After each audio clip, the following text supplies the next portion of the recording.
Tribunal Constitucional.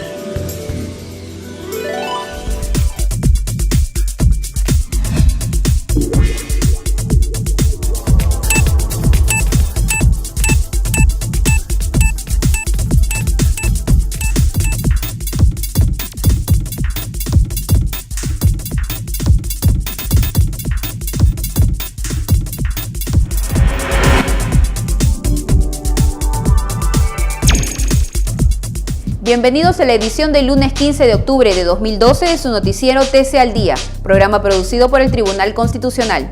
A continuación les presentamos los titulares para esta edición. Magistrados del Tribunal Constitucional participaron de la 92ª sesión plenaria de la Comisión de Venecia. El magistrado Fernando Calle explicó sobre el indulto o derecho de gracia. El programa Tus Derechos abordó el tema el derecho a la libertad de información y expresión.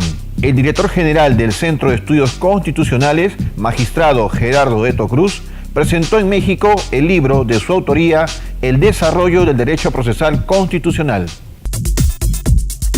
El presidente del Tribunal Constitucional, Ernesto Álvarez Miranda, y el magistrado Carlos Mejía Ramírez participaron de la sesión plenaria de la Comisión de Venecia, que se desarrolló del 11 al 13 de octubre.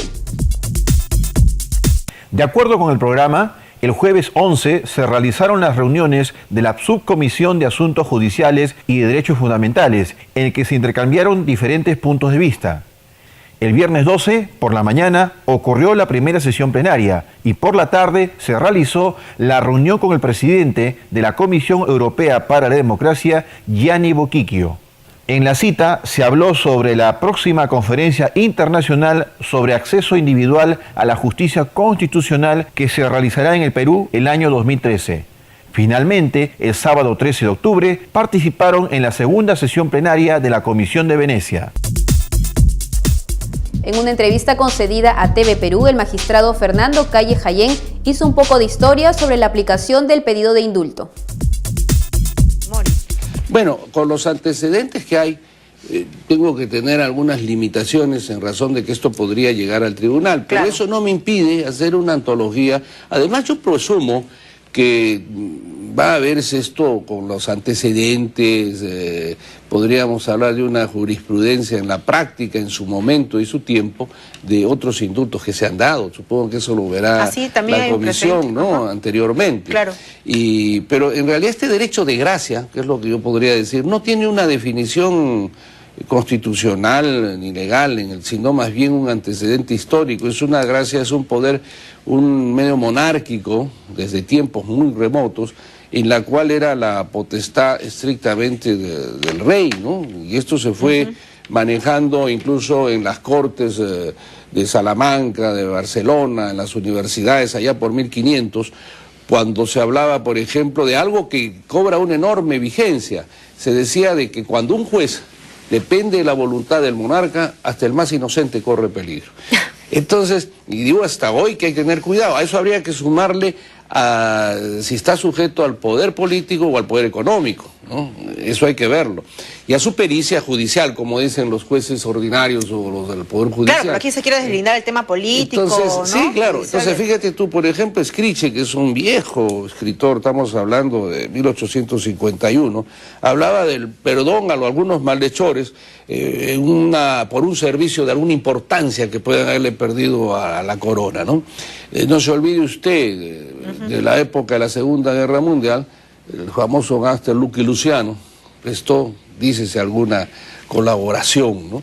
Entonces, esta es una potestad eminentemente presidencial.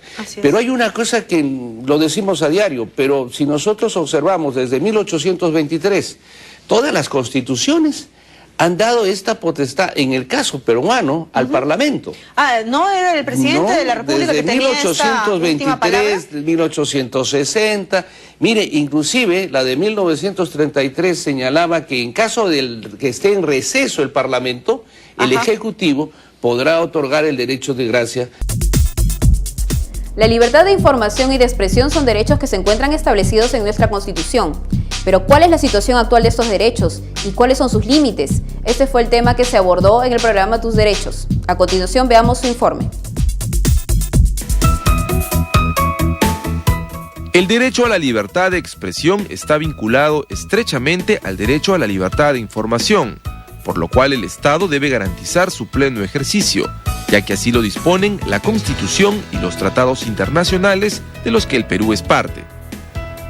El artículo 2, inciso 4 de nuestra Constitución señala que toda persona tiene derecho a las libertades de información, opinión, expresión y difusión del pensamiento mediante la palabra oral, escrita o la imagen, por cualquier medio de comunicación social, sin previa autorización ni censura ni impedimento alguno bajo las responsabilidades de ley. Estos derechos también se ponen de manifiesto en el artículo 19 de la Declaración Universal de Derechos Humanos, el cual declara que todo individuo tiene derecho a la libertad de opinión y de expresión. Este derecho incluye el de no ser molestado a causa de sus opiniones, el de investigar y recibir informaciones y opiniones, y el de difundirlas, sin limitación de fronteras, por cualquier medio de expresión. A lo largo del tiempo, las grandes transformaciones sociales y políticas a través de la autoorganización y la participación de todas las poblaciones en la lucha por expresarse libremente y ser portavoces de sus aspiraciones se han realizado gracias al ejercicio de los derechos de expresión e información. Sin embargo, debemos tener en cuenta que al hacer uso de nuestra libertad de expresión, esta se relaciona con la responsabilidad posterior, que debe ser asumida siempre y cuando se cometa un exceso en el ejercicio. El derecho a la libertad de expresión y de información ha llevado a la creación de medios de comunicación para que a través de ellos se den a conocer de forma masiva los acontecimientos que se suscitan y las ideas de personas que muchas veces con sus expresiones marcan el destino de las naciones. Al mismo tiempo se informa de los mismos. El Tribunal Constitucional ha reconocido en su jurisprudencia la importancia del derecho a la expresión y de información, pero en estrecha vinculación con su rol democrático, en razón de que, mediante su ejercicio, se posibilita la formación, mantenimiento y garantía de una sociedad democrática, pues se permite la formación libre y racional de la opinión pública. En contraste a la situación favorable en la que viven los países en democracia, donde sus habitantes pueden expresarse e informarse libremente, lamentablemente, en pleno siglo XXI, son muchas las personas que aún no pueden hacer uso de sus libertades de información y expresión, debido a que estos derechos no son reconocidos y mucho menos respetados en sus naciones. La periodista Rosana Cueva fue la invitada en este programa y se encargó de dar sus opiniones sobre el tema. Escuchemos. Mira, yo siento que en este momento sí estamos pasando por una buena etapa. O sea, yo ya tengo casi 25 años en periodismo, entonces he tenido que vivir ya algunos gobiernos, entre estos el gobierno de Alberto Fujimori, que creo que es la lección más importante que nos ha dejado, tanto para el país como para lo que es el ejercicio de la libertad de expresión. Entonces, si uno tiene que hablar de vetos, de censuras, de seguimientos, de hostilización, todo eso creo que ya lo hemos pasado, afortunadamente, y eso ya debería estar enterrado. En este gobierno, bueno, hay un año, digamos, de gobierno de Ollanta, y yo sí creo que problemas de libertad de expresión no se han presentado y confío en que no se tengan que presentar. Pero creo que hasta el momento se están dando todas las garantías que se requiere para una buena cobertura. En todo caso, lo que se podría decir es que no tenemos un presidente que sea pues muy comunicativo o que esté muy cercano a la prensa, pero en todo caso también entiendo que cada uno tiene su propio estilo. Mientras uno tenga acceso a la información, es lo que tenemos que en todo caso estar más atentos. Pero por lo demás, entiendo que es parte del estilo personal. Nos gustaría que no fuera así, pero también hay que respetar de alguna manera esa decisión. Y lo importante es que sí hay acceso a la información. En el tema del gobierno de Alan García, que es donde yo tengo recuerdo ya como reportera, más allá de haber estado haciendo un seguimiento diario de los diarios. El primer gobierno, a mí me tocó ya los 2 últimos años, que es ahí donde yo empiezo.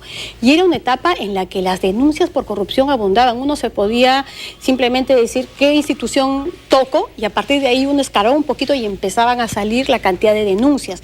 Y era también una época en la que los mismos canales estaban de alguna manera trabajando casi con los equipos de prensa. Había todo un compromiso respecto a estas investigaciones. Yo recuerdo que en la etapa de García nosotros hemos viajado por varios lugares buscando, ¿te acuerdas? No sé si recuerdas cuando se hablaban de cuentas secretas y todo esto. Pasado ese gobierno, En el de Fujimori, los últimos años, sobre todo, a partir del 95, ya 94, que ya se empezaban a advertir lo que se venía hacia el final.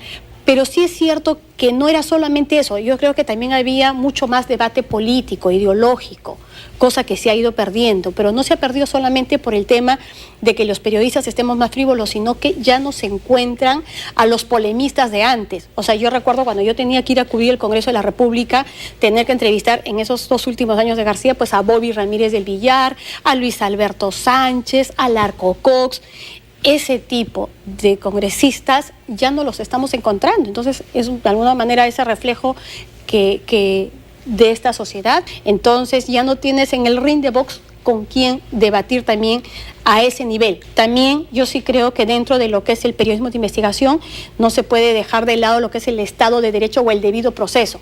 Y el debido proceso es respetar algunas normas. O sea, yo estoy en contra de la cámara escondida, yo estoy en contra de que no puedas llamar a la otra persona o que se entere 10 minutos antes de que esté por salir su denuncia, que tiene el derecho a réplica, el buscar todos los lados de la historia y sobre todo trabajar con esta honestidad intelectual, rigurosa a la hora de presentar una información, ¿no? Sí.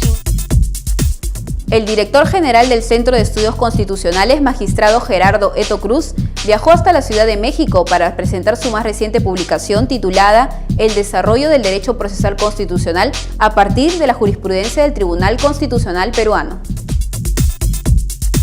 La ceremonia de presentación fue el viernes 12 de octubre en la ciudad de Querétaro, desde las 6 de la tarde, y tuvo el auspicio del Centro de Estudios de Actualización en Derecho, institución académica privada establecida en dicha ciudad desde hace 11 años.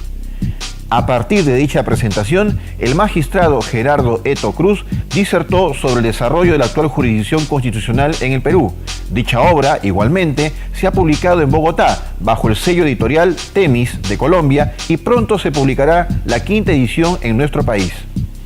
Asimismo, el magistrado participó en el 5º Congreso Nacional de Derecho Constitucional organizado por el Instituto de Investigaciones Jurídicas de la Universidad Nacional Autónoma de México, siendo ponente en la mesa denominada Justicia Federal y Local, Articulación, Tendencias y Desafíos, en la que se abordaron temas sobre justicia constitucional, local y federal, el nuevo rol de los jueces locales en materia de derechos humanos y su interacción con los jueces federales, además nueva ley de amparo, la justicia penal y su reforma y medios alternativos de solución de controversias.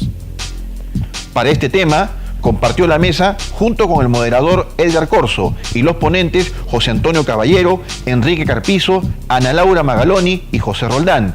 El evento tuvo como escenario la antigua Escuela de Medicina de la Universidad Autónoma, ubicada en el centro histórico de la Ciudad de México. El Tribunal Constitucional inició con éxito su diplomado denominado Teoría e Interpretación de los Derechos Fundamentales. El objetivo del diploma, que durará hasta el 1 de diciembre del 2012, es promover desde un plano teórico y práctico el conocimiento analítico y pleno de los derechos fundamentales más esenciales. Además, busca potenciar las capacidades de los alumnos para, desde los distintos planos jurídicos en los que se desarrollan profesionalmente, promuevan una protección efectiva de los derechos fundamentales. El programa académico se inició con la conferencia La Teoría General de los Derechos Fundamentales a cargo del doctor Edgar Carpio. Luego, el doctor Gilmer Alarcón Nieto expuso la historia de los derechos fundamentales. El pasado 6 de octubre se vio el tema Fundamentos éticos y filosóficos de los derechos fundamentales a cargo del doctor Enrique Pestana Uribe, y el 13 de octubre expuso el doctor Salvador Herencia Carrasco el tema Interpretación de los derechos fundamentales. Seguidamente, el tema Derecho a la tutela procesal efectiva, con la exposición del doctor Roger Zabaleta Rodríguez. Bien amigos, hemos llegado al final de su noticiero TC al Día, programa producido por el Tribunal Constitucional. Los esperamos la próxima semana con más noticias.